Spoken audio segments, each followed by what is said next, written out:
నమస్తే, welcome to ANN debate time. నేను మీ లక్ష్మీనాగ్ నరహరి శెట్టి. తెలంగాణలో సర్పంచ్ ఎన్నికలకు నగారా మోగిన వేళ రాజకీయాలు హాట్గా మారాయి.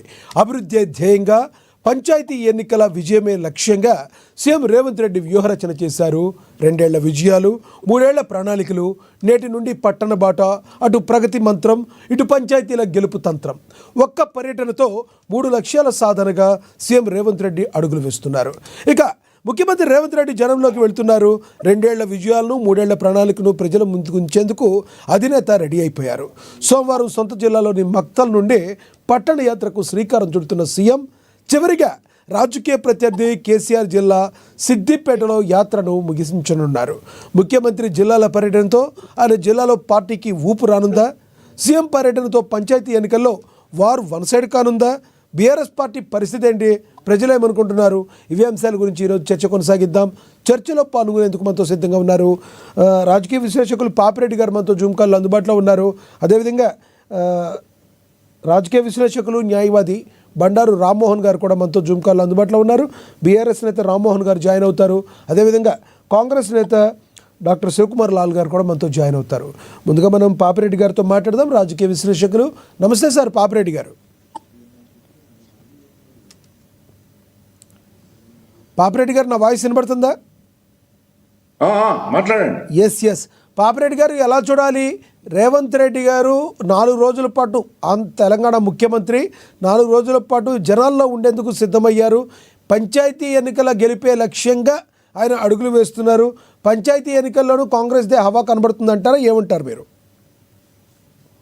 ఇప్పుడు లక్ష్మీనారాయణ గారు అంటే నేను వేరే ఉద్దేశంతో అంటలేను, కానీ ముఖ్యమంత్రి అయిన తర్వాత ఇంకా బహుశా ఇంకొక వారం రోజులైతే 2 సంవత్సరాలు అయితే కాంగ్రెస్ ప్రభుత్వం అధికారానికి వచ్చి, ఇప్పుడు నేను అనుకుంటా రేవంత్ రెడ్డి గారి కొంత ప్రభుత్వం మీద కానీ పార్టీ మీద కానీ కొంత పట్టు వస్తున్నట్టుగా అనబడుతున్నది. కానీ ఇంకా మొత్తం వచ్చిందా రాలేదని తర్వాత జరిగే పరిణామాలు ఎట్లుంటే దాంతో తెలుస్తుంది. కానీ ఒకటేంటంటే, తన మొన్న జూబ్లీ హిల్స్ యొక్క గెలుపు ఉన్న ఒక ప్రస్తావన నుంచి మొదలైన ఆయన ఆత్మవిశ్వాసం ఇప్పుడు ఈ పంచాయతీరాజ్ ఎలక్షన్స్ లో దాన్ని ఇంకా సుస్థిరం చేసుకోవాలి. తర్వాత నేను ముఖ్యమంత్రిగా మొత్తం రాష్ట్రాన్ని తిరగాలి, నేను ఒక ముఖ్యమంత్రిగా ప్రజలతోని ఏదైతే ఈ ప్రభుత్వం ఉన్నది, ముఖ్యమంత్రి అనే ఒక పదవి ఉన్నది, అది ఉన్నది అని అనిపించుకోవడానికి కోసం కూడా ఆయన తిరుగుతున్నాడు. ఒకటేంటంటే, నేను ఇంతకుముందు లక్ష్మీనాథ్ గారు, ఇప్పుడు ఇది పంచాయతీరాజ్ ఎలక్షన్స్లలో ఇది మొదటి ఘట్టం. ఈ మొదటి ఘట్టము ఈ సర్పంచ్ ఎలక్షన్స్లో పార్టీ రహితంగా జరిగే ఎలక్షన్స్. పార్టీ రహితంగా జరిగే ఎలక్షన్స్ కాబట్టి సహజంగానే ఏ పార్టీ గెలుస్తుంది అనేది చెప్పడం అనేది మనకు సాధ్యం కాదు. ఎందుకంటే అందరు కూడా ఇండిపెండెంట్ గా పోటీ చేస్తారు. కొందరు కాంగ్రెస్ 2-3 పోటీ చేయొచ్చు, బీఆర్ఎస్ నుంచి చేయొచ్చు, బీజేపీ నుంచి చేయొచ్చు. ఇది ఇండిపెండెంట్ జరిగేది ఏంటంటే, ఇది ఏదైతే ఈ మనం లెక్కలు ఏవైతే ఉన్నాయో ఏ పార్టీ గెలుస్తుంది ఏ పార్టీ గెలవదు అనేది చెప్పడం కష్టం. రెండోది ఏంటంటే, గత మన చరిత్ర లోకల్ ఎలక్షన్స్, పంచాయతీరాజ్ ఎలక్షన్స్ కానీ మున్సిపల్ ఎలక్షన్స్ కానీ పెద్ద ఎత్తున చూసుకున్నప్పుడు కూడా పార్టీ రహితంగా జరిగినప్పుడు, పార్టీ రహితంగా అంటే పార్టీలెస్గా ఎప్పుడు కూడా అధికార పార్టీ, అదే పార్టీ అయినా కూడా అధికార పార్టీకి అడ్వాంటేజ్ ఉంటుంది, అధికార పార్టీ పెద్ద ఎత్తున గెలవడం జరిగింది. నేను ఈసారి నా ఉద్దేశంలో ఈ పంచాయతీరాజ్ ఎలక్షన్స్లో కాంగ్రెస్ ఎక్కువ స్థానాలు గెలిచే అవకాశం ఉంటుంది. ఎందుకంటే ఈసారి ఈ కాంగ్రెస్ అభ్యర్థి అని చెప్పుకోవడానికి ఒకటే ఒక ఆధారం ఏంటంటే, కాంగ్రెస్ ఎమ్మెల్యేలు లేదా కాంగ్రెస్ నియోజకవర్గ ఇన్ఛార్జీలు ఎవరికైతే వాళ్ళు సపోర్ట్ చేస్తారు, అంటే ఇక్కడ పార్టీ టికెట్ ఇచ్చేది ఉండదు, కానీ ఎవరికైతే వాళ్ళ స్పాన్సర్డ్ అంటే వాళ్ళ మద్దతుతోని పోటీ చేస్తారు, వాళ్ళనే అట్లా బీఆర్ఎస్ కానీ బీజేపీ కానీ అట్లనే జరిగే అవకాశం ఉంటుంది. కాబట్టి అంటే మద్దతుదారులుగా పోటీ చేసే క్యాండిడేట్స్ అవి కూడా ఏమవుతుందంటే, అది ఎవరు ఎట్లా అన్నది కూడా తెలవడం కష్టం అవుతుంది. అయితే నేను నా ఉద్దేశంలో గట్టిగా నాకు ఉన్న అవగాహన, నాకున్నంత గత అనుభవం చూస్తే ఈసారి కాంగ్రెస్ ఎక్కువ సీట్లు గెలుస్తుంది. అంటే ప్రభుత్వం మీద వ్యతిరేకత ఉన్నది, ప్రభుత్వం గొప్పగా చేసిందని కూడా జనాలు అనుకోకపోయినప్పటికీ కూడా ఒకటేంటంటే, ఇప్పుడున్న పరిస్థితుల్లో చూస్తే మాత్రం కొంత, ఎందుకంటే ఇంకా 3 సంవత్సరాలు కాంగ్రెస్ ప్రభుత్వం ఉంటుంది. గెలిచిన ప్రజాప్రతినిధులు ఎవరైతే సర్పంచులు ఉంటారో వాళ్ళకు ప్రతి విషయంలో కూడా ప్రభుత్వం యొక్క అవసరం ఉంటుంది. అటు అభివృద్ధి కార్యక్రమాలు కావచ్చు, లేకపోతే వెల్ఫేర్ కార్యక్రమాలు కావచ్చు, లేకపోతే ఎస్ పాపిరెడ్డి గారు ఎస్ ప్రధానంగా చూసుకుంటే మీరన్నట్టు రేవంత్ రెడ్డి గారు గత స్టార్టింగ్ నుంచి కాకపోయినా గత 6 నెలల నుంచి 7 నెలల నుంచి తన మార్క్ రాజకీయం చూపిస్తున్నారు అనుకోవచ్చా? ఉదాహరణకు ఎస్సీ వర్గీకరణలో తాము ముందు స్టెప్ తీసుకోవడం కావచ్చు, అదేవిధంగా బీజేపీ బీఆర్ఎస్ని వెనక్కి నెట్టే విధంగా బీసీ అనే నినాదాన్ని ఎత్తుకోవడం ద్వారా వాళ్ళని ఒత్తిడిలోకి తీసుకెళ్ళడం, బీఆర్ఎస్ని బీజేపీ వీటన్నిటిలో కూడా ఎత్తుకు పై ఎత్తు వేయడంలో రేవంత్ రెడ్డి సక్సెస్ అయ్యారనుకోవచ్చా? తన మార్క్ రాజకీయం చేస్తున్నారు అనుకోవచ్చా? ఇప్పుడు ఒకటేంటంటే ఆయనకు దాదాపుగా 2 సంవత్సరాల ముఖ్యమంత్రి ఒక అనుభవం, ఒక స్థానం తర్వాత ఇప్పుడు కొంత పార్టీ మీద కానీ ప్రభుత్వం మీద కానీ అధికార యంత్రాంగం మీద కానీ కొంత పట్టు వస్తుంటే కనబడుతుంది. ఎందుకంటే ఇప్పుడు ఉదాహరణకు ఎస్సీ కేటగిరైజేషన్లో కూడా, ఎందుకంటే ఎస్సీ కేటగిరైజేషన్ తొందరగా మన దగ్గర ఎందుకు జరిగిందంటే అసలు ఇది స్టార్ట్ అయిందే మన దగ్గర స్టార్ట్ అయింది. ఇది ఏబిసిటీ కావాలి అన్నది మన దగ్గరనే మొదలైంది. ఇది ఎస్సీ వర్గీకరణ అన్నది మందకృష్ణ మాదిగ గారు మొదలుపెట్టింది, ఆంధ్రప్రదేశ్ రాష్ట్రంలో మొదలుపెట్టింది. కాబట్టి దాని యొక్క ఇంపాక్ట్ ఎక్కువగా ఉంటుంది కాబట్టి తొందరగా ఇక్కడ జరిగింది. రెండోది ఏంటంటే బీసీ వర్గీకరణ బీసీ రిజర్వేషన్ అన్నది అది ఒక విధంగా కాంగ్రెస్ జాతీయ పాలసీ ఇక్కడ కూడా పెట్టింది. కాబట్టి ఈ పంచాయతీ ఎలక్షన్స్లో దాన్ని వాడుకోవడము, తర్వాత ప్రభుత్వం కూడా కాంగ్రెస్ పార్టీ కూడా వ్యూహాత్మకంగా ఎత్తుగడగా బీసీ రిజర్వేషన్ అది రాదు అని తెలిసినప్పటికీ కూడా ఎందుకు పెట్టారంటే మీరు అన్నట్టు మిగతా పార్టీలను కొంత రాజకీయంగా ఏది వాళ్ళను కార్నర్ చేయడము, లేకపోతే రాజకీయంగా వాళ్ళను కొంత బలహీనపరిచే ఎత్తుగడలోనే చేశారు. కాబట్టి అది కూడా ఒక విధంగా ఇవన్నీ కూడా రాజకీయ ఎత్తుగడలు. ఏ పార్టీలో అయినా కూడా అధికారం కోసం కానీ అధికారాన్ని నిలబెట్టుకోవడం కోసం, లేకపోతే వాటిని స్థిరీకరించుకోవడం చేసే పనులు ఇవన్నీ తప్పు పనులు నేను. కానీ ఒకటి ఏంటంటే నేను ఇప్పుడు ఈ మొన్న జూబిలీ ఎలక్షన్స్ తర్వాత తప్పకుండా నేను అంతకుముందు మీరు అప్పుడు మాట్లాడినప్పుడు ఎలక్షన్స్ మాట్లాడినప్పుడే చెప్పాను, రేవంత్ రెడ్డి గారి యొక్క పొజిషన్ కాంగ్రెస్ పార్టీలో కానీ ప్రభుత్వంలో కానీ ఈవెన్ నేను అనుకుంటా సెంట్రల్ లీడర్షిప్ ఆఫ్ కాంగ్రెస్లో కూడా కొంత స్టెబిలైజ్ అయింది. ఇప్పుడు అంతకుముందు వరకు కొంత అన్సర్టెనిటీ ఉంటే ఆయన ముఖ్యమంత్రి ఉంటాడా పోతాడా ఏమవుతుంది ఏం కాదని రకరకాల చర్చలు ఉన్నాయి. కానీ ఇప్పుడు కొద్దిగా ఆ చర్చలు తిరమరుగవుతున్నాయి. నేను అనుకుంటే ఈసారి కాంగ్రెస్ పంచాయతీ ఎలక్షన్స్లో కూడా మంచి విజయం, అంటే అది పాజిటివా నెగిటివ్ ఎట్లా అనుకున్నప్పుడు కూడా దానికి ఉన్న అడ్వాంటేజెస్తోని కొద్దిగా ఎక్కువనే గెలిచే అవకాశం కూడా ఉంది.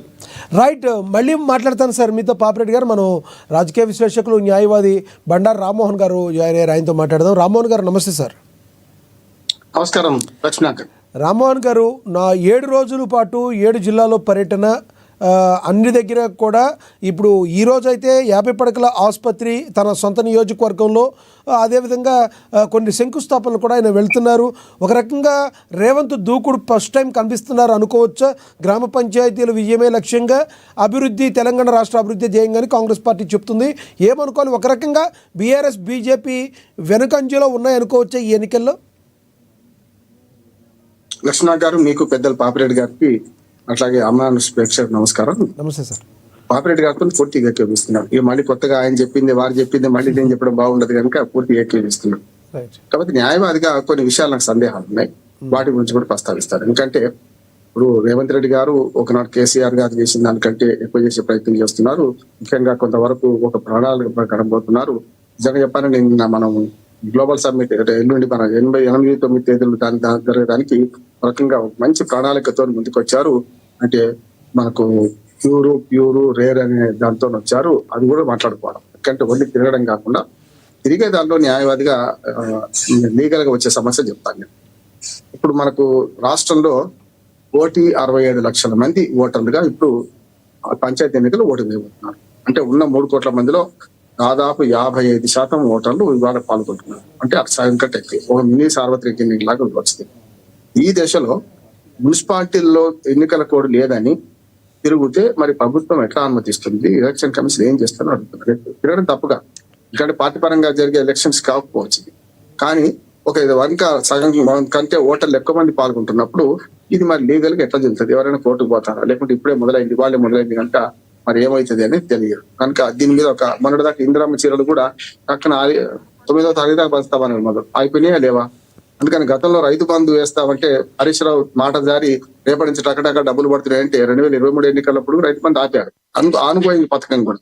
ఇది ముందే ప్రకటించిన మంత్రి వీలేదు. ముందే ప్రకటించిన వెనక ప్రకటించిన ఒక ముఖ్యమంత్రి తిరగడం వేరు. ఏమంటున్నా అంటే మామూలుగా ఏదైనా సభలు పెట్టి వేరు, కానీ అది కాకుండా ఒక మన అభివృద్ధి పనులు ప్రారంభించడం అంటూ చూసిండ్రా. ఉదాహరణ మక్తలు పోతున్నాడు, మక్తలు చుట్టుపక్కల అంతా ఎలక్షన్ జరుగుతుంది, మక్తలు తప్ప మున్సిపాలిటీ తప్ప. మరి అటువంటి అప్పుడు మక్తల్ మున్సిపాలిటీ ప్రభావం గ్రామాల మీద పడతదా పడదా? మరి అధికారికంగా ఒక ముఖ్యమంత్రి పోయి ఈ శంకుస్థాపనలు ప్రారంభోత్సవాలు చేస్తే ఆ ప్రభావం పడతదా పడదా అంటున్నా. అదైతే నేనైతే లీగల్ గా అభ్యంతరకరం. ఎలక్షన్ కమిషన్ చేతులు కూర్చుంటే మనం ఏం చేయలేం, కానీ ఎలక్షన్ కమిషన్ కూడా కుటుంబం అంటే పండుగ అంటుంది. చూస్తున్నాం కదా, రిజర్వేషన్ ఎంత దుర్మార్గంగా జరుగుతుంటే, రిజర్వేషన్ అంటే ఎక్కడ మనిషి లేకుండా ఆడ మొత్తం రిజర్వేషన్ ఇస్తుంటే, కొన్ని దాదాపు 50 గ్రామ పంచాయతీలలో ఏది కనీసం ఆ రిజర్వేషన్ సంబంధించిన సర్పంచులు లేరు. 50 కాదు, దాదాపు 150 దాకా వచ్చినాయి. ఇప్పుడు లెక్క చూస్తే మంచిర్యాల జిల్లాలో 35 మంది సర్పంచులు అవుతలేరు. అక్కడ ఆ రిజర్వేషన్ సంబంధించిన వ్యక్తే లేడు అక్కడ. ఎట్లా చేసినట్టు మరి? ప్రభుత్వం ఏం చేస్తుంది? కోర్టులు మాత్రం 4-5 ఓటర్లు స్టే విధించినాయి. ఇట్లా రిజర్వేషన్ వర్గం ఒక్క ఓటర్ లేకుండా ఆ రిజర్వేషన్ ఎట్లా అయింది? ప్రభుత్వం పంపిన దాన్ని దూడు బసవన్న లాగా వీళ్ళు ఆమోదించడం ఏంది? అక్కడ ఎవరు లేకుండా ఎన్నికలు ఆగిపోవడం ఏంది చూస్తున్నాం. ఒకటి. రెండోది ఏంటంటే ఎలక్షన్ కమిషన్ దృష్టికి ఏమైనా తీసుకొచ్చారు లేదు కాబట్టి ఇదంతా అభ్యంతరకరం అంటున్నాను. నేను రేవంత్ రెడ్డి వ్యతిరేకం కాదు, రేవంత్ రెడ్డి ప్రభుత్వం కాదు. ఇంతకుముందు పాపిరెడ్డి గారు అన్నట్టు ఏ పార్టీ అధికారంలో ఉంటే ఆ పార్టీకే ఓట్లు వేరే స్థానిక ప్రభుత్వాల మధ్య వస్తుంది, కానీ కొన్నిసార్లు చుక్కెదురు అవుతుంది కూడా. చాలా సార్లు బీజేపీ అధికారంలో రాష్ట్రాల్లో బీజేపీ ఓడిపోయిన సందర్భాలు ఉన్నాయి స్థానిక ప్రభుత్వాల ఎన్నికల్లో. తృణమూల్ కాంగ్రెస్ అధికారంలో ఉన్నప్పుడు పశ్చిమ బెంగాల్ కూడా చాలా సార్లు స్థానిక ప్రభుత్వాలు దెబ్బతిన్న సందర్భాలు ఉన్నాయి. అట్లానే ఏం లేదు. కనుక నేనేమంటా అంటే మనకు అవరోధాలు అవకాశాలు ఎట్లా చూసుకుంటే, కాంగ్రెస్ పార్టీకి ఉన్న అవకాశాలు ఏమో అధికారంలో ఉండడం, దాని తర్వాత పథకాలు కొన్ని దాకా అమలు చేయడం, ఇంకా అమలు చేయకపోవడం రెండు ఉన్నాయి, వెలుగుండేది రెండు ఉన్నాయి.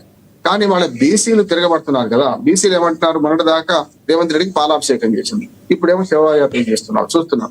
అంటే వాళ్ళు కుటుంబం అంటే పండుగ, వాళ్ళు మొన్నటి దాకా సాధ్యం కాదు నేను పాపిరెడ్డి గారు మొత్తుకున్నాను కూడా, కోర్టు పరంగా సాధ్యం కాదు, ఎట్లా ఇస్తారో తెలియదు అన్నాం. అదే జరిగింది కదా. చివరికి ఎక్కడికి వచ్చినాం, కొండంత రాగానే నుంచి మళ్ళీ అక్కడికే వచ్చినాం, మొదటికే వచ్చినాం. పంచాయతీల్లో అంటే పార్టీ టికెట్లు లేవు, కరెక్టే. కానీ రేపు ఎంపీటీసీ జెడ్పీటీసీలో ఇస్తామని మళ్ళీ హామీ ఇస్తున్నారు. ఇప్పుడు పంచాయతీలలో 23% కూడా రిజర్వేషన్ దక్కలేదు. చాలా పంచాయతీలు జరగడానికి కాంగ్రెస్ వాళ్ళకు కారణం కూడా సరిగ్గా చెప్పొస్తలేదు అంటున్నాను. లక్ష్మణ గారు లీగల్ గా ఏంటంటే, గతంలో కేసీఆర్ గారు 2019లో ఎలక్షన్ జరిపినప్పుడు 2019లో రాష్ట్రాన్ని ఒక యూనిట్ గా తీసుకున్నారు. దానివల్ల ఏమైంది, అన్ని జిల్లాల్లో సమానంగా రిజర్వేషన్ గందరగోళం అప్పుడు కూడా జరిగింది కాదట్లేదు, కానీ ఇంత గందరగోళం జరగలేదు. ఇప్పుడు ఏం చేశారంటే dedicated commission report plus Ramohan గారు మీతో ఏకీభవిస్తూనే ఏదైతే కాంగ్రెస్ ప్రభుత్వం ఉందో, రేవంత్ సర్కార్ ఉందో, ఈ యొక్క తప్పు మొత్తాన్ని బీజేపీ బీఆర్ఎస్ మీద నెట్టే ప్రయత్నం అయితే చేసింది. ప్రజల్లో కూడా యాక్సెప్టబిలిటీ సెన్స్ ఎక్కువగా ఉన్నట్టుగా కూడా కనబడుతుంది కదా. ఎందుకంటే ఇప్పుడు మీరన్నట్టు ఎడ్యుకేటెడ్ పీపుల్ వరకు కొంతవరకు ఓకే, నాయకుల వరకు లోపల గ్రామాల్లో కొంచెం ఇప్పటికీ కూడా నిరక్షరాస్యత శాతం ఉన్నవాళ్ళు కూడా కాంగ్రెస్ పార్టీ ట్రై చేస్తుంది, కానీ బీఆర్ఎస్ బీజేపీ అడ్డుపడుతుంది అనుకునే వాళ్ళు లేకపోలేదంటారా? బీఆర్ఎస్ ఇక్కడ అడ్డుపడి చెప్పండి. నేను అలా ప్రజలు అలా అనుకునే ఉద్దేశం ఉందా అంటున్నా. అందుకని మీరు అంటున్నారు చెప్తున్నా. బీజేపీ అడ్డుపడ్డది అంటే ఒప్పుకుంటా, ఎందుకంటే ఇక్కడ మద్దతు ఇచ్చింది, అక్కడ పోయాం సన్నాయి నొక్కులు నొక్కుతుంది. ఉదాహరణ కృష్ణారెడ్డి గారు నేను వరంగల్ మాట్లాడుతూ నేను 4-5 టీవీలో మాట్లాడి తప్పు అన్నాను. ఎందుకంటే ఎక్కడ బీసీ రిజర్వేషన్లలో ముస్లిం బీసీలు హిందూ బీసీలు లేవు, ఆయన అర్థం చేసుకోవాలి. కేవలము జనాభా లెక్కలు చేసేటప్పుడు, కులగణన చేసేటప్పుడు ఆ లెక్కలు వేరు చూపించారు, అది తప్పు. యాక్చువల్ గా హిందూ బీసీలు 46% మంది, ముస్లిం బీసీలు 10% మంది చూపించారు, కానీ బిల్లులో ఎక్కడ లేదు. బిల్లులో ఎక్కడ కూడా పైకి పంపిన బిల్లులో ఎక్కడ ముస్లిం బీసీలు హిందూ బీసీలను విడదీసి లేదు. రెండోది, ఇప్పుడు కూడా ఎలక్షన్లలో బాబురెడ్డి గారు బాగా తెలుసు, ఏమంటానంటే దూదేకులోళ్ళు పకీర్లు వాళ్ళందరూ ఆల్రెడీ బీసీలకు వస్తారు, అప్పుడు వచ్చింది ఇప్పుడు వస్తారంట, కొత్తగా వచ్చింది. కొత్తగా వాళ్ళ రిజర్వేషన్ వేరే కేటాయించడం కూడా లేదు. రెండోది, ఎస్సీ ఎస్టీ రిజర్వేషన్ కూడా వర్గీకరణ జరగలేదు, బిల్లు పాస్ అయింది. కానీ మన దగ్గర ఇప్పుడు జరగబోయే ఎన్నికల్లో ఎస్సీ అంటే అన్ని వర్గాలు వస్తాయి, అక్కడ ఏబిసిడి లేదు. ఇప్పుడు జరగబోయే ఎన్నికల్లో అక్కడ ఫలానా వర్గానికి ఇంత అని ఎక్కడ లేదు. రెండోది, ఎస్టీలో కూడా అంతే, వర్గీకరణ లేదు. ఎస్టీలో కూడా ఇప్పుడు పంచాయతీల్లో అందరు ఎస్టీలే, లంబడోలు ఎస్టీలే, సంతానులు ఎస్టీలే, గోండులు ఎస్టీలే, వాళ్ళ మధ్య ఉన్నది ఇది కూడా వర్గీకరణ కావాలి. కానీ ఇప్పుడు పంచాయతీ ఎన్నికల్లో అది మాత్రం జరుగుతుంది. ఇంకోటి ఏమందంటే కేసులు పడ్డాయి. ఎస్సీ ఎస్టీలకేమో 2011 లెక్కలు ఎంత ఇస్తున్నారు, ప్రకారం రిజర్వేషన్ ఇచ్చారు. వీళ్ళకేమో బీసీలకు 2024 లెక్కలు ఎట్లా ఒప్పుకుంటామని కేసులు ఆల్రెడీ ఉన్నాయి. 9వ జీవో నెంబర్ మీద కేసు ఉన్నది, అక్కడ నడుస్తున్నది. ఎక్కడే కోర్టు అయితే ఆపలేదు. కానీ నేను 2 అభ్యంతరాలు అంటున్నా. ఒకటేమో బీసీలలో కూడా ఇప్పుడు వీళ్ళు ఇచ్చిన రిజర్వేషన్ ఇచ్చినా ఇవ్వకున్నా 2019 లెక్కలు ఉన్నాయి మన లక్ష్మణ గారి దగ్గర. 2019లో సర్పంచ్ రిజర్వేషన్ 22.73, 23 కూడా లేదు. కానీ సర్పంచులు 46% మంది ఎన్నికయ్యారు. అంటే 23కి 23 అదనంగా ఎన్నికయ్యారు. వద్దన్న బీసీల చైతన్యం పెరిగి మేమెంతో మాకంత అన్నాక వద్దని ఎన్నికైంది. ఇప్పుడు వీళ్ళు రిజర్వేషన్లు ఇచ్చినా ఇవ్వకపోయినా అంతమంది 50% ఎన్నికైతారంటుంది ఈసారి. అట్లాగే వార్డు మెంబర్లు కూడా 49% మంది ఎన్నికయ్యారు బీసీలు. ఏది జనరల్ సీట్ లో కూడా చేర్చారు. 50 లోపే కదా అప్పుడు కూడా, ఇప్పుడు కూడా 50% లోపే కదా. అప్పుడైనా ఇప్పుడైనా ఒక్క జడ్పీ చైర్మన్ మాత్రం ఒక్క సీట్ కూడా ఎక్కువ గెలవలేదు. ఎందుకంటే జడ్పీ చైర్మన్ అప్పుడు అంత సీట్లే కదా. 31లో ఒక 0.3 అన్నారు. 0.3% లెక్కకే రాదు కనుక 0.3 అంటే లెక్కకే రాదు. కానీ జడ్పీ చైర్మన్ విడిచిపెడితే ఎంపీటీసీలు బీసీలు ఎక్కువ మంది గెలిచారు. రిజర్వేషన్ కంటే కూడా 36% గెలిచారు ఎంపీటీసీలు. అట్లానే జడ్పీటీసీలు ఉన్నారు. జడ్పీటీసీలు కూడా 23 రిజర్వేషన్ ఉంటే ఎక్కువ మంది గెలిచారు. ఏది అది కూడా 33% గెలిచారు. ఏది జడ్పీటీసీలు కూడా. అంటే వార్డు మెంబర్లు, సర్పంచులు, ఎంపీటీసీలు, జడ్పీటీసీలు ఏమో ఉన్న రిజర్వేషన్ కన్నా ఎక్కువ గెలిచారు. ఒక్క జడ్పీ చైర్మన్ మాత్రం గెలవలేదు. ఇది వాస్తవం. Right, ఇప్పుడు వీళ్ళు ఇచ్చినా ఒకరు గెలుస్తున్నారు కదా వాళ్ళు. ఒక మాట నేనేమంటున్నానంటే ఇప్పుడు ఏదైతే బీసీలకు 42% ఇస్తా అన్నారు కానీ ఇక్కడ 0 గుండు పెట్టిండ్రు అనే విమర్శ ఒకటి ఉన్నది. అది పేదల్లో ఉన్నది ఉన్నది అంటున్నాను. రెండోది ఏంటంటే గ్రామాల ఎన్నికలు వేరు, మన జూబ్లీ హిల్స్ ఎన్నికలు వేరు అంటున్నాను. అంటే బాబురెడ్డి గారు 100% కరెక్ట్. ఎందుకంటే ప్రభుత్వం ఏదంటే ఎన్నుకుంటా 3 ఏళ్ళు వాళ్ళతో ఎగడం ఎంత కష్టం కదా. ప్రతిపక్ష సర్పంచ్ గా ఉంటే రేపు తిప్పలు పెడతారు, మనకు నిధులు ఇవ్వరు అంటున్నాను. నిధులు అయితే కేంద్ర ప్రభుత్వం ఇచ్చిన నిధులు అయితే ఆగాయి కదా. ఏ ప్రభుత్వానికి ఏ దానికైతే ఆగాయి కదా. రాష్ట్రం కూడా ఇవ్వక తప్పదు. ఎందుకంటే 15 ఫైనాన్స్ ఎంత నిధులు ఇస్తారో మేము కూడా అంత నిధులు ఇస్తామని అన్నారు కదా. జనాభా ప్రకారం రాకపోతే రేపు కోర్టుకు వెళ్తారు ఎవరైనా. రెండు ఏమైనా ఉంటుంది అదనంగా ఏమైనా ఇచ్చే నిధులు. ఇప్పుడు ఇవాళ శివాలయంగా మారిపోయింది. ఇప్పుడు ఇవాళ ప్రభుత్వం ఏంటంటే శివాలయంగా ఏం ₹1 అదనంగా వచ్చేది లేదు. ఉన్నట్టు నిధులే కొట్టే పరిస్థితి ఉన్నది. చూస్తున్నాం కదా. 2000 గ్రామాలలో నేను తిరిగినా సార్. ఇప్పుడు మేము ఎన్నికల నిర్వాహక వేదిక తరఫున తిరుగుతున్నాం, సజావుగా జరగాలని తిరుగుతున్నాం. కానీ నాకు గమనిక వచ్చిన 4 అంశాలు ఉన్నాయి. ఇప్పుడు 2000 4000 పెన్షన్లు కాలేదని అసంతృప్తి ఉంది ప్రజలలో. ఒకటి నెంబర్ 1. రెండోది ఏమంటారు అంటే ఈ సంక్షేమ 2500 కానీ స్కూటీ కానీ రకరకాల స్కూటీ లాంటివి హైదరాబాద్ దాని చోట పనిచేస్తుంది. కానీ మొన్న ఇవన్నీ పనిచేయదు అక్కడ జూబ్లీ హిల్స్ ఎన్నికలు. జూబ్లీ హిల్స్ ఎన్నికలు వేరు. ఎందుకంటే 4 లక్షల మంది ఓటర్లు ఉంటే వేసిందే 2 లక్షలు కూడా వేయలే, ఇంకా తక్కువనే ఉండవు. ఆ 2 లక్షలలో కూడా అక్కడ ముస్లిం ఓటర్లు ఎక్కువ ఉండేది. ఒక ఎన్ బ్లాక్ వాళ్ళు వేసుకున్నారు. ముస్లిం అంటే కాంగ్రెస్ అంటే ముస్లిం అన్నారు. అది ఇప్పుడు ఊళ్ళల్లో చెల్లదు కదా. అక్కడ ఆ స్లోగన్ ఇక్కడ చెల్లదు ఊళ్ళల్లో. కనుక ఊళ్ళల్లో అసంతృప్తి ఉన్నది. అయినా సరే దాన్ని అధిగమించి గెలిస్తే రామ్మోహన్ గారు ఊళ్ళల్లో అసంతృప్తి ఉందనడానికి కొలమానం ఏమైనా ఉందో? ఎందుకంటే అసలు కాంగ్రెస్ పార్టీ ఇంత విజయానికి కారణమే ఊళ్ళల్లో గ్రామాల్లో ఎక్కువగా వాళ్ళకి ఓట్లు పడి జిహెచ్ఎంసీ పరిధిలో పెద్దగా తక్కువగా పడి వాళ్ళకి. నేను చెప్తాను. అప్పుడు ఆనాడు పరిధిలో అభివృద్ధిని చూశారు. ఆనాడు ఫ్లైఓవర్లు, ఆనాడు అభివృద్ధిని చూసి మధ్యతరగతి వాళ్ళు పేదలు కూడా ఇటు ఓటేసింది ఇక్కడికి వచ్చారు. ఆనాడు గ్రామీణ ప్రజలు మోసపోవడానికి కారణం ఏంటంటే 6 హామీలు ఉన్నాయండి. రైతు డిక్లరేషన్ అని వరంగల్ డిక్లరేషన్ ఇచ్చారు. వరంగల్ డిక్లరేషన్ ఏమి ఇచ్చారు? 6 హామీలలో కౌలు రైతులకు డబ్బులు ఇస్తా అన్నారు, రైతు కూలీలకు డబ్బులు ఇస్తా అన్నారు, రైతు భరోసా, రైతు బిచ్చం వేయడం 10,000 15,000 ఇస్తున్నారు. 2 రైతు బంధులు ఎగ్గొట్టారు. ఇప్పటి వరకు రైతులు అసంతృప్తి లేదా? ఈ వాస్తవం కనపడుతుంది కదా. మనం పోతుంటే రైతు బంధు ఎగ్గొట్టిందా అంటున్నారు. అనుకుంటుంది రైతులకు ఇచ్చిన 4 హామీలలో ఒక్కటి కూడా అమలు కాలే కదా. ఆఖరికి రైతు భరోసా 12,000 చేసి 12,000లో కూడా 2 విడతలు ఎగ్గొట్టింది కదా. ఇప్పుడు 5 విడతలు ఇవ్వాల్సింది. మొదటిది 2000 చెప్తాను, 2023 డిసెంబర్లో వచ్చేది ఉండే. హరీష్ రావు మాట వల్ల ఆగిపోయింది. అది ఒకటి ఇచ్చిండు. 2024 మేలో ఇచ్చేది ఉండే. 2024 2 విడతలు, 2025లో 2 విడతలు. ఇప్పుడు డిసెంబర్లో మళ్ళీ ఇచ్చేది. 5 విడతలలో 3వ విడత కూడా సగం ఎగ్గొట్టిండ్రు.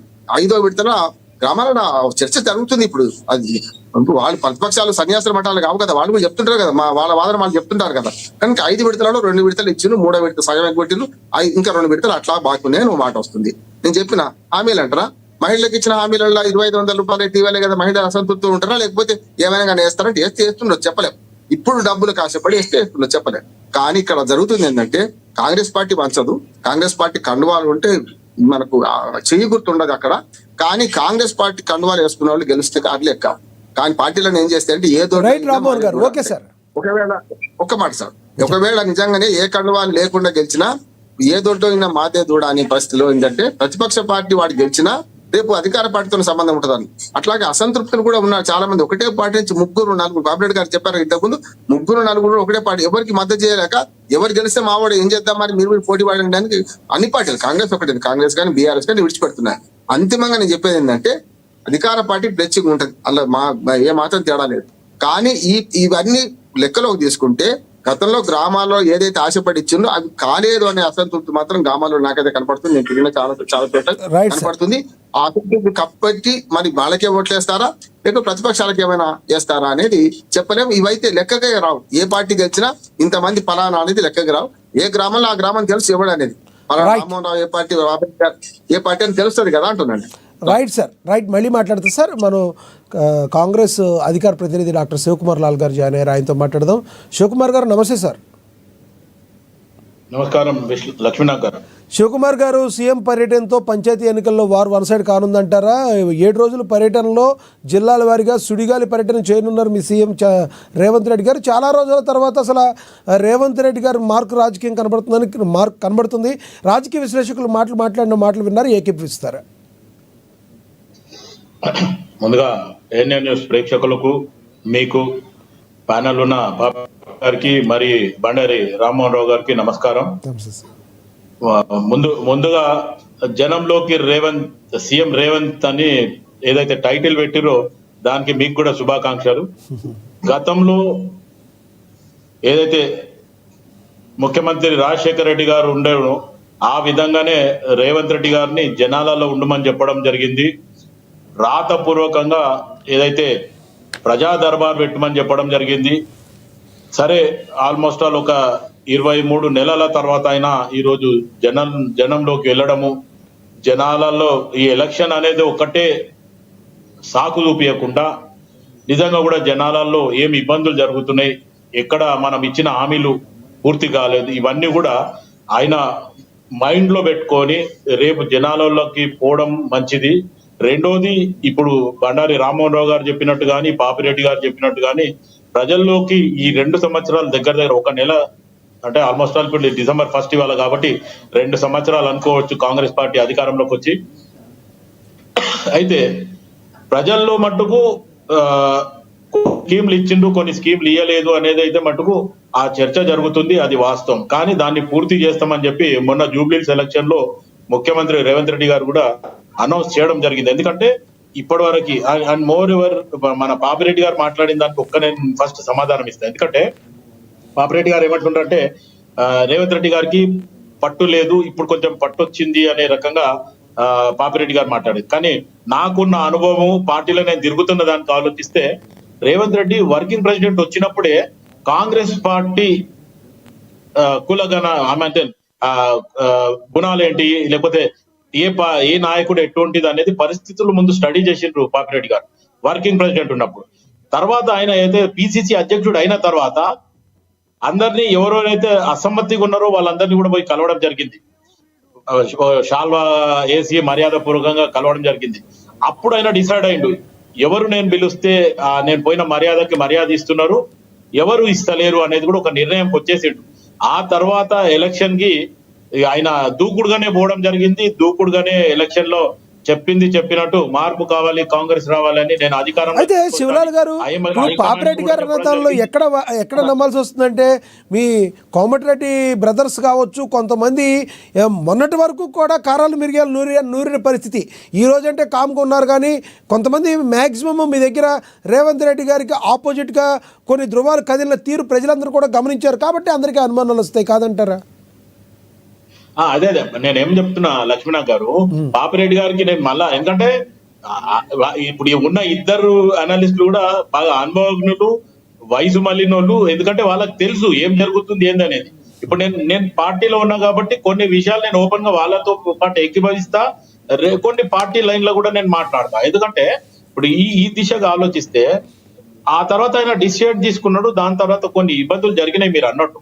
ఇప్పుడు ఎవరైనా అధికారం రాకముందు ఏ నాయకుడు ముందుకు రాలే కాంగ్రెస్ పార్టీని నేను అధికారంలోకి తీసుకొస్తాను, సీనియర్లు ఉన్నారు, చాలా మేధావులు ఉన్నారు అంటాము, మేము అనుభవం ఉన్న వాళ్ళం ఉన్నామన్నట్టు కూడా ఎవరు గుర్తేయలే. ఈయన డేర్ చేసిండు, ముందుకు వచ్చిండు, పార్టీని ఈ రోజు అధికారంలోకి వచ్చిండు, నడిపిస్తున్నాడు. కాకపోతే అక్కడ కూడా కొన్ని ఇబ్బందులు జరిగినాయి. హైకమాండ్ కు డైరెక్ట్ గా నేను కూడా లెటర్ చేయడం జరిగింది. ఎందుకంటే మొత్తానికి మార్పు కావాలి, కాంగ్రెస్ రావాలి, అధికారంలో తీసుకొస్తా అని చెప్పిన వ్యక్తినే ముఖ్యమంత్రి చేయమని చెప్పి స్వయాన వీడియో కూడా తీసి పంపించడం జరిగింది, ప్లస్ రాతపూర్వకంగా కూడా పంపించడం జరిగింది. ఈ రోజు ఆ దిశగానే రేవంత్ రెడ్డి గారికి అదొక మార్క్ తోనే ఉంది. మిగతా నాయకులను అందరూ కూడా ఎవరెవరైతే వ్యతిరేకులుగా పనిచేసిండ్రో వాళ్ళని కూడా ఆయన కలుపుకోవడానికి ప్రయత్నించుండు. రాకపోతే కొన్ని రోజులు ఆగి వాళ్ళని మెల్లిగా సైడ్ లైన్ చేసేసిండు, దూరం కూడా పెట్టిండు. వాళ్ళకు కూడా అది అర్థమవుతుంది, మేము సైడ్ లైన్ అయిపోతున్నాం అనేది కూడా వాళ్ళకు కూడా అర్థమైంది. దాని తర్వాతనే ఇప్పుడు వాళ్ళ ఫిట్టింగ్ వాళ్ళకే పెట్టిండి.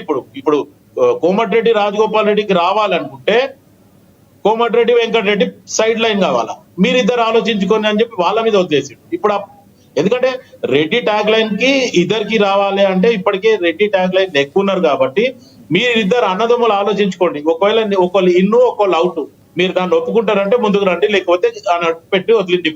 ఇప్పుడు ఆ దిశగా వాళ్ళు ఏం ఆలోచిస్తారు, వాళ్ళ ఫ్యామిలీ ఏం ఆలోచిస్తుంది, అన్నదమ్ములు ఏం ఆలోచిస్తారు అనేది చూడాలి. రెండవది, కొండా సురేఖ గారు కానీ లేకపోతే జూపల్లి కృష్ణారావు మీద కూడా కొన్ని గతం నుంచి కామెంట్స్ వస్తున్నాయి. బహుశా అవసరం అనుకుంటే వాళ్ళని కూడా రేపు సైడ్ లైన్ చేయొచ్చు. ఇప్పుడు ఇంకొక నినాదం వినడం ఏమైతుందంటే మన మహేష్ కుమార్ గౌడ్ ని కూడా మంత్రివర్గంలోకి తీసుకొని ఇమీడియట్ గా పిసిసి అధ్యక్షుడు ఇంకెవరికన్నా మార్చాలనే రకంగా కూడా ఆలోచిస్తున్నారు. ఆయన ఆల్రెడీ రేవంత్ రెడ్డి గ్రూప్ అనేది లేకపోతే రేవంత్ రెడ్డికి కొంచెం సన్నిహితంగా ఉన్నాడు కాబట్టి వాళ్ళిద్దరు అండర్స్టాండింగ్ బాగుంది. పిసిసి అధ్యక్షుడుగా కానీ ముఖ్యమంత్రిగా కానీ ఉంది కాబట్టి ఆ దిశగానే ముందుకు పోతుంది.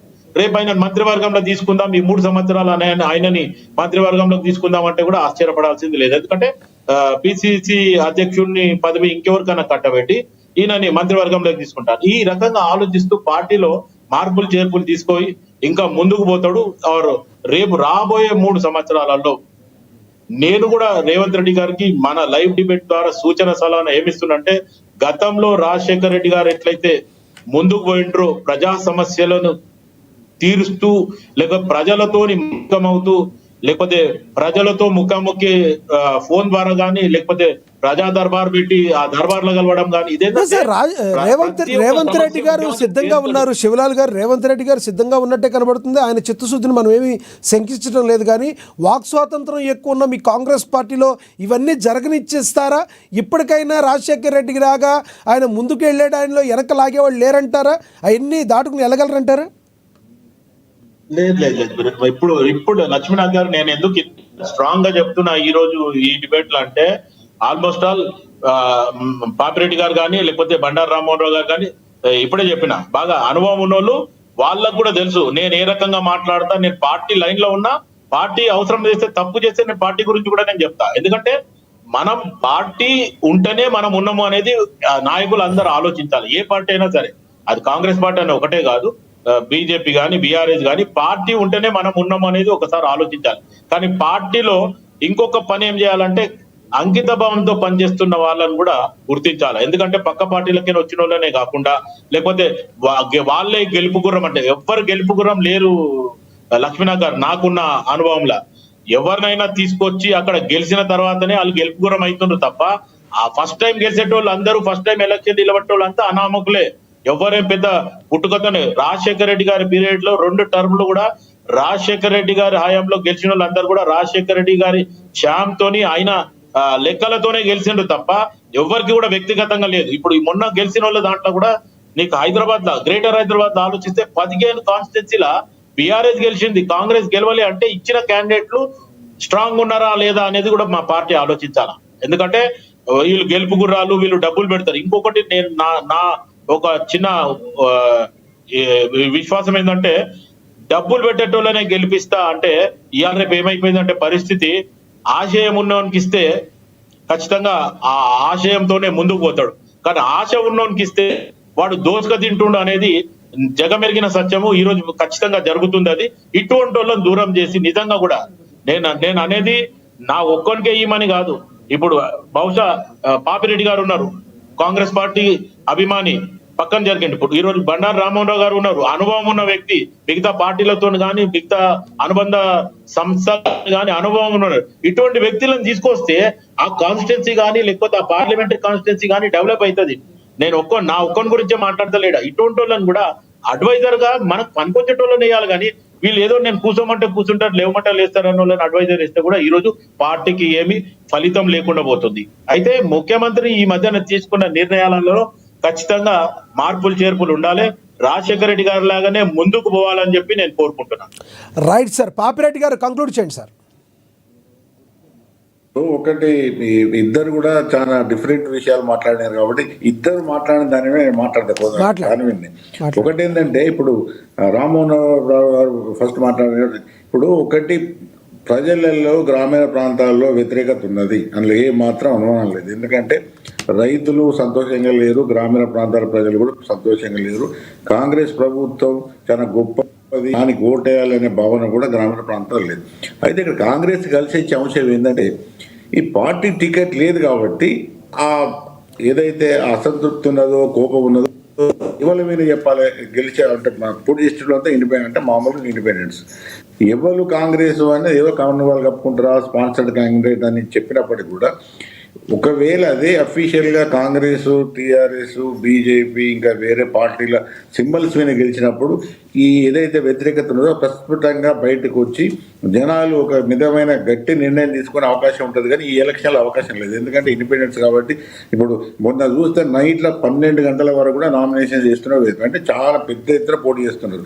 పెద్ద ఎత్తున పోటీ చేసినప్పుడు అందరూ ఇండిపెండెన్స్ కాబట్టి ఈ పార్టీల మీద వ్యతిరేకత, పార్టీల యొక్క పాలసీ విధానాలు కొంత తక్కువగా దాని ఉంటుంది. అసలే లేవని కాదు కానీ దాని తక్కువ స్థాయిలో ఉంటుంది కాబట్టి అట్లా కొంత కాంగ్రెస్ లాభపడే అవకాశం ఉన్నది. టీఆర్ఎస్ కానీ బీజేపీ కానీ అంత పెద్ద ఎత్తున లాభపడవచ్చు. ఒకటి.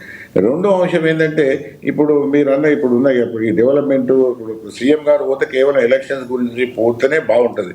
ఒకవేళ డెవలప్మెంట్ అది అని అంటే బహుశా రేపు ఎల్లుండే కోట్ల పడతాయి. ఎందుకంటే అది ఒక విధంగా ఎలక్షన్స్ ఇది సీఎం గారు తమ అభివృద్ధి పనులతోని ఓటర్స్ ప్రభావితం చేసే అవకాశం ఉంటుందని తప్పకుండా ఉంటుంది. కాకపోతే వీళ్ళు గవర్నమెంట్ ఆర్గ్యుమెంట్ ఏంటంటే పార్టీ రైతు ఎలక్షన్స్ కాబట్టి మేము ఓట్లు మా పార్టీకి లేవని అనవచ్చు. కానీ రకరకాలుగా ఉంటాయి, ఎవరి ఆర్గ్యుమెంట్స్ వాళ్ళకు ఉంటాయి. కానీ ఒకటి ఏంటంటే కాంగ్రెస్ మీద వ్యతిరేకత ఉన్నది, తగ్గలేదు. ఎందుకు తగ్గలేదంటే ఇప్పుడు మీరు చెప్పినట్టుగా చాలా స్కీమ్స్లలో కూడా వాళ్ళు ఇంప్లిమెంట్ చేయలేదు. టీఆర్ఎస్ చేసిన స్కీమ్సే కొన్ని పక్కకు పెట్టారు. వీళ్ళు ఇచ్చిన 6 ప్రామిసెస్ ఏవి కూడా ఏవైతే ఇచ్చారో 6 గ్యారంటీలు ఒకటి కూడా అమలు చేయలేదు. ఏదో కరెంటు కొంత అన్నారు, ఆర్టీసీ అన్నారు, అవన్నీ అయిపోయినాయి. కానీ ప్రముఖమైనవి పెద్ద ఓటు వేసేటప్పుడు పాపిరెడ్డి గారు ప్రజలు గత ప్రభుత్వాన్ని ఇప్పుడు ప్రభుత్వాన్ని బేరీజు వేసుకుని కూడా ఓటు వేసే అవకాశం ఉంటుంది కదా. ఎందుకంటే వ్యతిరేకత 2 సంవత్సరాలు ఉండటం వేరు, 10 సంవత్సరాలు వ్యతిరేకత ఉండటం వేరు. దీన్ని బేరీజు వేసుకుంటారు కదా. ఇప్పుడు నీకు ఒకటి లక్ష్మీనాథ్ గారు, ఇప్పుడు నేను ఒక విషయం అంటాను. ఇప్పుడు మీ విషయమే తీసుకుని నేను చెప్తాను. మీకు ఒక ఛానల్లో పనిచేస్తే మీకు ఒక 50,000 రూపాయలు ఇస్తున్నారు జీతం. ఇంకో ఛానల్ వాళ్ళు ఏమంటారు, మీకు 1,00,000 రూపాయలు ఇస్తామని తీసుకొని పోతారు. ఆ 50,000 కూడా చెప్పదు మీ పరిస్థితి ఏంటి? ఇప్పుడు రైతుల పరిస్థితి అది విధంగా ఉన్నది. ఇప్పుడు నువ్వు 5,000 7,500 ఇస్తాను, కౌలుదారులకు ఇస్తాను, అసలే భూమి లేని వాళ్ళకి 1,000 రూపాయలు ఇస్తాను, ఈ రకరకాలు చెప్పినావు. కానీ వాస్తవంగా జరిగేది గ్రామీణ ప్రాంతాలు జరిగింది ఏంది అక్కడ అంటే ఈ 5,000 రూపాయలు 2 విడతలు కూడా ఈ గవర్నమెంట్ ఇవ్వలేకపోయింది. అంటే నువ్వు కొత్తవి వేరు, కొత్తగా నువ్వు పెంచేటి కానీ కొంత ఏది కొత్తగా సదుపాయాలు క్రియేట్ చేసేది వేరు. ఉన్న వాటిని ఎప్పుడైతే తగ్గిస్తారో, ఉన్న వాటిని సక్రమంగా ఇవ్వరో అప్పుడు ప్రజలలో కూడా చాలా తీవ్ర వ్యతిరేకత ఉంటుంది. అది మానవ నైజం, మానవ సహజం. ఎవరికైనా కూడా వచ్చేది రాకుంటుంటే వాళ్ళకి చాలా కోపం వస్తుంది. నువ్వు కొత్తది చేయకపోతే కానీ ఉన్నది గుంజుకోవడం ఏందా, ఇదెక్కడి న్యాయం, ఇదెక్కడి న్యాయం, ఇదేనా గవర్నమెంట్ తీరని ఇప్పుడు మా ప్రాంతాల్లో పెద్ద ఎత్తున చర్చ జరుగుతుంది. రామ్మోహన్ గారు 100% అది నిజం, అదేదో గుర్తుగా లేదు. అయినప్పటికీ కూడా నేను ఎందుకు కాంగ్రెస్ గెలిచే అవకాశాలు ఉన్నాయని నేను అనుకుంటానంటే, కాంగ్రెస్ కాదు బై డిఫాల్ట్ గవర్నమెంట్ అన్ని మావే అంటది. గెలిచిన ఎమ్మెల్యే సర్పంచ్లంతా మా ఊళ్ళే. తర్వాత రెండోది ఇంకోటి ఏంటంటే ఖచ్చితంగా ఈ క్యాండిడేటు కాంగ్రెస్ నుంచి గెలిచిండు, ఈ క్యాండిడేట్ బీఆర్ఎస్ నుంచి వెళ్ళి, క్యాండిడేట్ బీజేపీ లేకపోతే ఇంకా వేరే లెఫ్ట్ పార్టీస్ ఉన్నాయి ఏదో ఉంది అని చెప్పడానికి, క్లెయిమ్ చేయడానికి అవకాశం లేదు. ఎందుకు లేదంటే పార్టీ రహితంగా ఉంటుంది కాబట్టి చెప్పడం సాధ్యం కాదు. రెండోది ఏంటంటే ఎక్కువ ఇప్పుడు డబ్బులు ఉన్న వాళ్ళు ఇప్పుడు ఇండిపెండెంట్ గెలిచి, ఇప్పుడు చాలా మంది ఇండిపెండెంట్ గెలుస్తారు. డబ్బులు, ఆర్థిక బలం, అంగబలం, కుల బలం ఇవన్నీ ఉన్న వాళ్ళందరూ కూడా అంటే కొంత గెలిచే అవకాశాలు ఎక్కువ. ఎందుకంటే ఇవన్నీ కూడా కౌంట్ అవుతాయి కాబట్టి వాళ్ళు గెలుస్తారు. కాబట్టి వాళ్ళు గెలిచిన తర్వాత వాళ్ళు పెట్టిన పెట్టుబడి ఖర్చులు అవన్నీ, తర్వాత రాజకీయ పార్టీతో అనుకూలంగా, ప్రభుత్వంతో అనుకూలంగా ఉండడం వాళ్ళకి అన్ని అవసరాలు ఉంటాయి.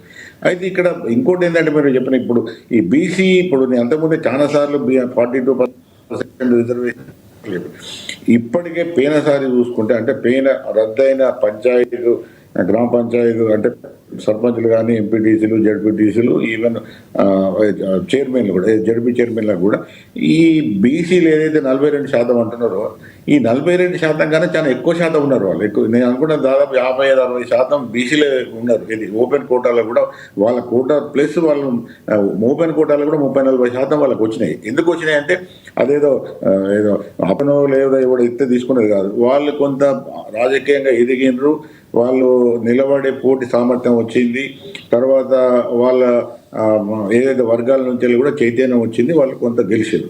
రెండోది ఏంటంటే ఇంకోటి మనం చూస్తే ఇప్పుడు తెలంగాణలో వచ్చిన సామాజిక మార్పులలో ఇప్పుడు దాదాపుగా తెలంగాణ రాష్ట్రంలో 46-47% అర్బన్ పాపులేషన్ అయింది. హైయెస్ట్ స్టేట్ 2-3 స్టేట్లలో కూడా తెలంగాణ స్టేట్ ఒకటి అర్బన్ పాపులేషన్ బాగున్నది. గ్రామీణ ప్రాంతాలలో మనం చూస్తే ఏం జరుగుతుందంటే యూత్ పెద్ద ఎత్తున వెళ్ళేస్తున్నారు. గ్రామీణ ప్రాంత ఉపాధి అవకాశాలు కానీ అనేక ఎడ్యుకేషన్ కానీ మిగతా అన్ని అంశాలు చూసుకున్నప్పుడు చాలా మటుకు పెద్ద ఎత్తున ఈ అంటే 25-30 ఏళ్ళ ప్రజలందరూ యువకులందరూ కూడా గ్రామీణ ప్రాంతం పెట్టి సిటీలకు వస్తున్నారు. వాళ్ళు ఎస్సీలు కావచ్చు, బీసీలు కావచ్చు, ఎఫ్సీలు.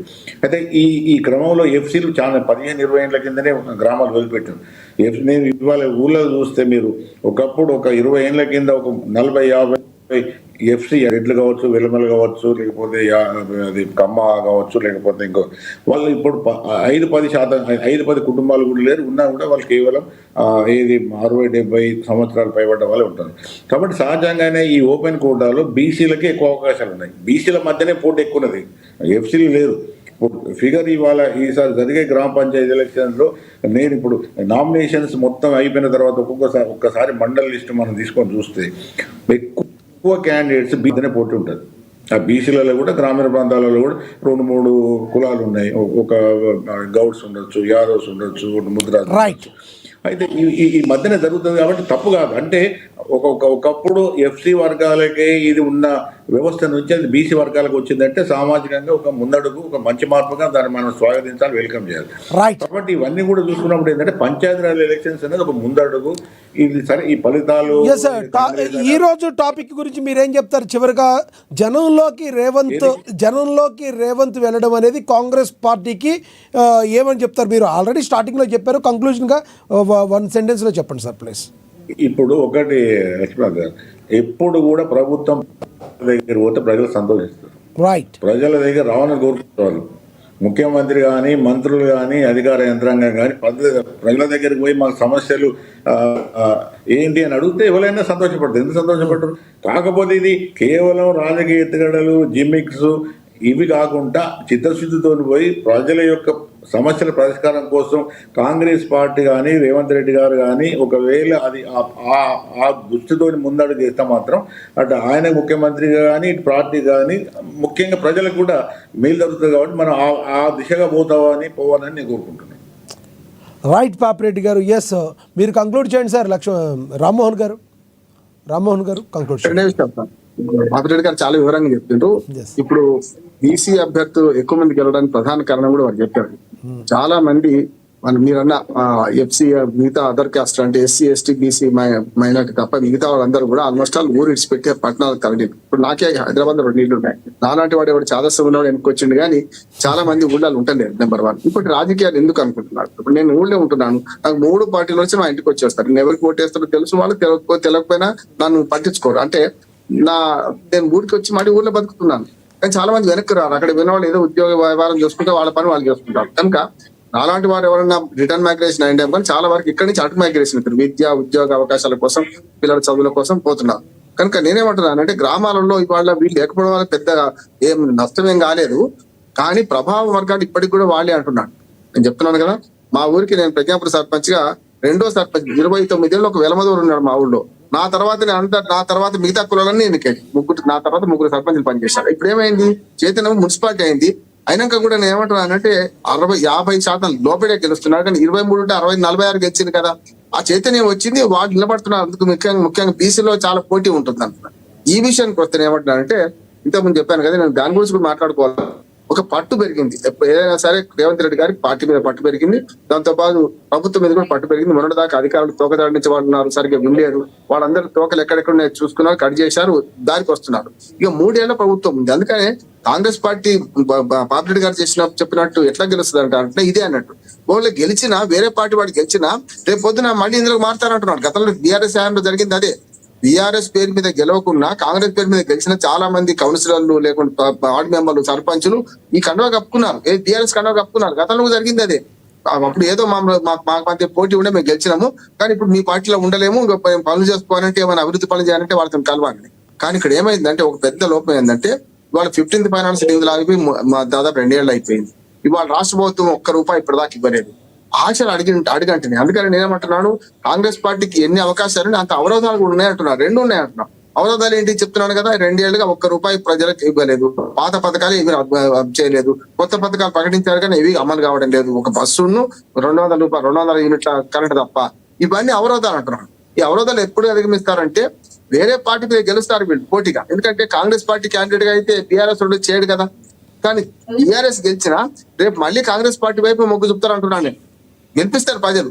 గెలిపించిన తర్వాత కూడా ఇక్కడ పార్టీ ఫిరాయించడం ఏం లేదు. అవును, నేను ప్రభుత్వంతో పనిచేసుకుంటా, ఎమ్మెల్యే నాకు మిత్రుడు శివలాల్ గారు ఎమ్మెల్యే, నేను పోతా ఎమ్మెల్యేతో పనిచేసుకుంటా అంటారు. ఎవరు అడుగుకుంటారు? ఊరోళ్ళు కూడా నువ్వు బీఆర్ఎస్ పార్టీ గెలిచినావు, నువ్వు అక్కడ ఎమ్మెల్యే కాంగ్రెస్ ఎమ్మెల్యే ఎందుకు పోతే ఎవరు అడగ పోకపోతే పోతే తప్పు కాదంటున్నాడు. స్థానిక ప్రభుత్వాలు అనేది పార్టీలకు అతీతంగా ఉండేటి. కానీ ఏ దొడ్లో ఈయన మాదే తోడని వీళ్ళు అంటారు, వాళ్ళు అంటారు. అధికార పార్టీకి కొంచెం ఎక్కువ అవకాశం ఉంటుంది అంటున్నాను.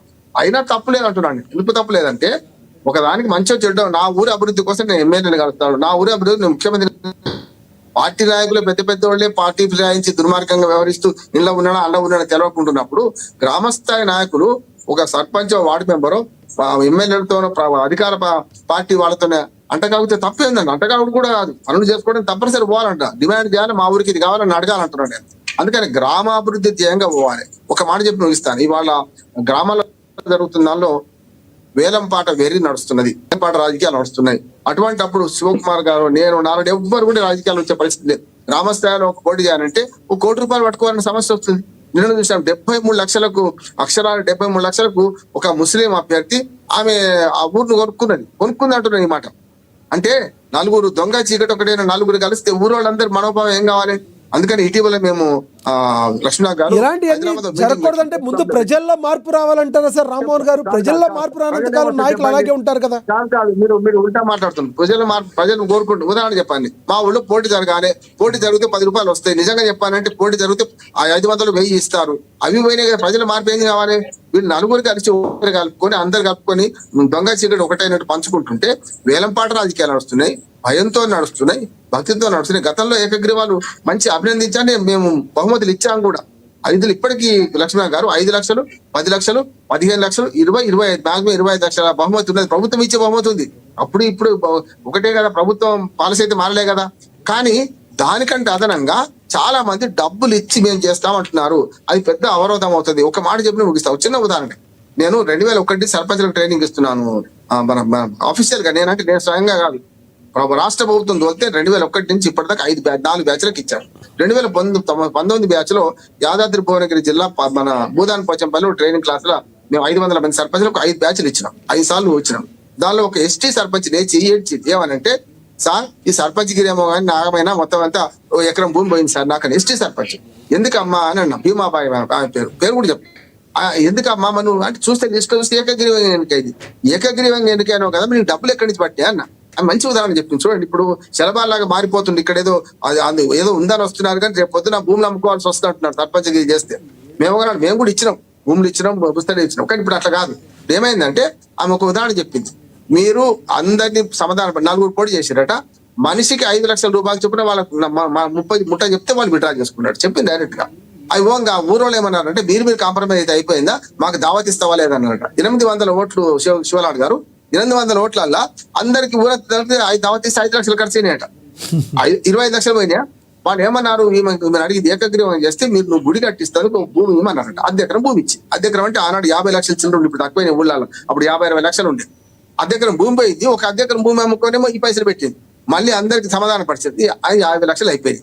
అయిపోయినాక ఎందుకు ఏడిచిందంటే ఆమె మా ట్రైనింగ్ క్లాస్ లో భూదాన్ పోచంపల్లిలో స్వయంగా నేను రికార్డు చేసిన దాన్ని మీకు వీడియో పంపిస్తాను. ఏమైందంటే నారు పోసిన వాడు 20 నువ్వు గుడికి భూమి ఇస్తే అయిపోయిందా, గుడి కట్టిమన్నారట. గుడి ఎస్టిమేట్ 50 లక్షలు అంటారట. నేను ఇప్పటికే ఎకరం భూమి పోయింది, అర్ధ ఎకరం అట్లా, ఇద్దరు ఎకరం ఇట్లా వాయ్, ఇంకో అర్ధ ఎకరం అమ్మితే కూడా 30 లక్షలు రావు కదా, ఏం చేయాలని ఏడ్చింది. అంటే ఇవాళ పరిస్థితి ఏంటంటే, మీరు పాత సర్పంచ్లు ఎవరినన్నా అడగండి, దండం పెడితే దాన్ని తెరువుమంటున్నారు. డైరెక్ట్ చెప్తున్నా, ఇప్పుడు పాత సర్పంచ్లకు బకాయిలు ఉన్నాయి, ఒక్కొక్కరికి 50 లక్షల బకాయిలు, ఒక్క రూపాయి వస్తలేదు. ప్రభుత్వం ఏమంటుంది, వాడు చేసి మేమని తెలుస్తామంటుంది. నేను రేవంత్ రెడ్డి గారిని వ్యతిరేకించింది తప్పయ్యా ఇది, ఎందుకంటే ప్రభుత్వాలు శాశ్వతము. ఇప్పుడు కేసీఆర్ అధికారం కుర్చీలను కూర్చుంటారు, ఆ కుర్చీ బాధ్యత నీదా కాదా అంటున్నాను నేను. ఎవరైనా సరే రేపు పొద్దున ఇంకో రావచ్చు ఆయన తప్పించుకో. ఒక్క మాట సార్, ప్రభుత్వాలు శాశ్వతం, ఒక్కటే మాట, ప్రభుత్వాలు శాశ్వతం కదా. ఇప్పుడు ఏమంటున్నారంటే, కాంట్రాక్ట్ గతంలో చేసి లక్షల రూపాయలు ఖర్చు పెట్టి పోటీ చేసి ఏదో అభివృద్ధి చేద్దామని చేసిన వాళ్ళ సర్పంచులు అందరూ మేము ఊరుకుంటున్నాం అంటున్నారు. దయచేసి గ్రామస్తులందరికీ నేను విజ్ఞప్తి చేసేది ఒకటి ఏకగ్రీవంగా ఎన్నికైతే మన భయంతో భక్తితో ఎన్నికైతే కానివ్వండి, కానీ డబ్బులు పెట్టి కనుక మీరు చేస్తే ఆ పరిస్థితి తయారైతే అంటున్నాడు ఒకటి. రెండోది ఏమంటున్నానంటే, ఏకగ్రీవ ఎన్నికలు రద్దు చేయాలంటున్నాను నేను. ఎట్లా, 101 ఉంది కదా పాపిరెడ్డి గారు, మనకు తెలుసు కదా. మీరు ఇప్పుడు నేను అందరిని కట్టుకున్నా, మీకు ఇష్టం లేదు, నేను ఇష్టం లేదని చెప్పడానికి అయితే ఓటింగ్ జరగాలి కదా. నేను ఒక్కడే రామ్మోహన్ రావు అందరిని కట్టుకున్నాడు, పైసలు ఇచ్చి రకరకాలు గెలిచాను పోటీ చేస్తున్నాడు. రామ్మోహన్ రావు ఇష్టం లేని వాడు ఓటేయాలంటే అప్పుడు నోటా పెట్టుకుంటున్నా. నోటా ఒక అభ్యర్థిగా కలిపితే అభ్యర్థికి ఇప్పటికి ఉన్నాను, నలుగురు పోటీ చేస్తున్నప్పుడు ఒకటి చేస్తే ఎందుకు ఉండొద్దు, అది పెట్టాలి. పెట్టి ఏం చేయాలంటే, ఆ నోటాకు ఎక్కువ ఓట్లు వచ్చినాయి అనుకోండి, రామ్మోహన్ రావు ఓడిపోయినట్లు లెక్క. నోటా కన్నా తక్కువ ఓట్లు వచ్చినాయి, నోటాకు తక్కువ వచ్చి రామ్మోహన్ రావు, అప్పుడు రామ్మోహన్ రావు గెలిచినట్లు లెక్క.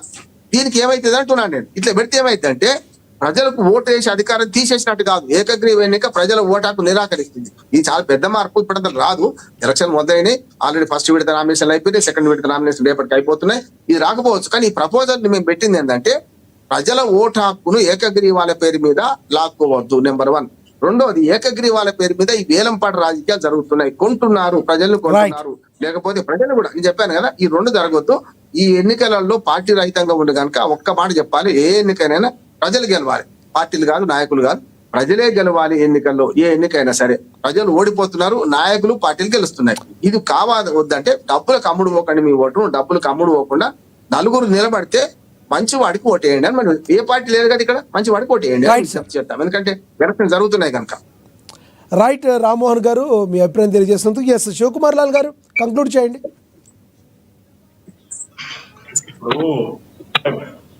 అనుభవంతో చెప్పిన మాట చెప్పిండు కాబట్టి ఖచ్చితంగా రేపు జరగబోయే సర్పంచ్ ఎలక్షన్స్ లో ఊరికి ఉపకారం చేస్తాడు, లేకపోతే నిజంగా కూడా సోషల్ యాక్టివిటీస్ లో ఉన్నాడు, ఇలా సర్వీస్ చేసే మూడ్ ఉంది.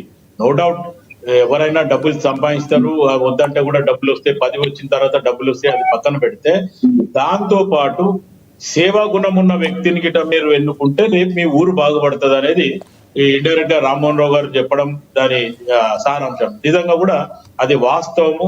ఎవరైనా ఉపకారం చేసేటోళ్ళే బెస్ట్, అపకారం చేసేటోళ్ళ కంటే ఉపకారం చేసేటోళ్ళనే అయినంత మటుకు సర్పంచులుగా గెలిపించండి. అండ్ మోర్ ఎవర్ డబ్బులకి అమ్ముకోవడం అనేది కూడా ప్రజలు కూడా కొంచెం చేయదు.